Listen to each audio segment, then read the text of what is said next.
So how important is the GMAT, the Graduate Management Admission Test? Well, it's important because it's a data point that sort of goes across country, across industry, across educational background, and gives us a standard reference point for all of our applicant pool. So that's how it's useful for us.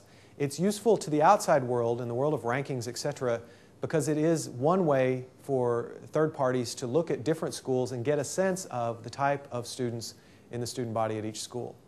So with all that said, it's important, and at the same time, even the people who administer the GMAT will tell you in all of their research, the main thing that your GMAT performance correlates with is your GPA your first year of graduate study. So it's not necessarily a predictive indicator of how you're going to do in your career, whether you're going to be the next Bill Gates or Oprah Winfrey or Michael Dell. It doesn't necessarily tell us any of that, but it is highly correlated to how you will do academically your first year of school.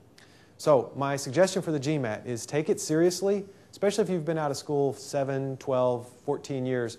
If you haven't taken a standardized test in a while, give yourself some practice time. It's a computer adaptive test, which is different if you've been out of school 10 or 15 years than how tests were administered back in earlier iterations of SATs and ACTs, etc.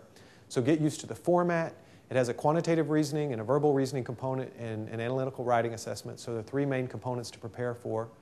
And invest some time in self-study. You can take a class. We don't have a recommendation. Princeton Review, Kaplan, UCLA Extension. There are lots of offerings out there. We think it's more a question of how much effort you put in than the actual provider. And then some of the old-fashioned basics. Get a good night's sleep the day before. Arrive early. Be calm. Eat a good breakfast.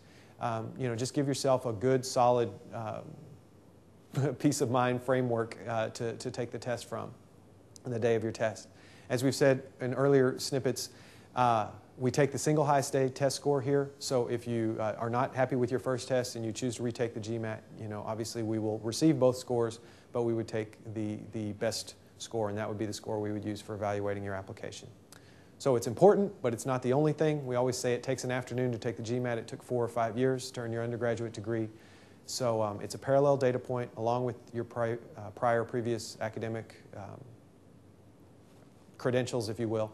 So don't freak out about the GMAT. That's our bottom line. And at the same time, take it seriously because it is useful and it's important.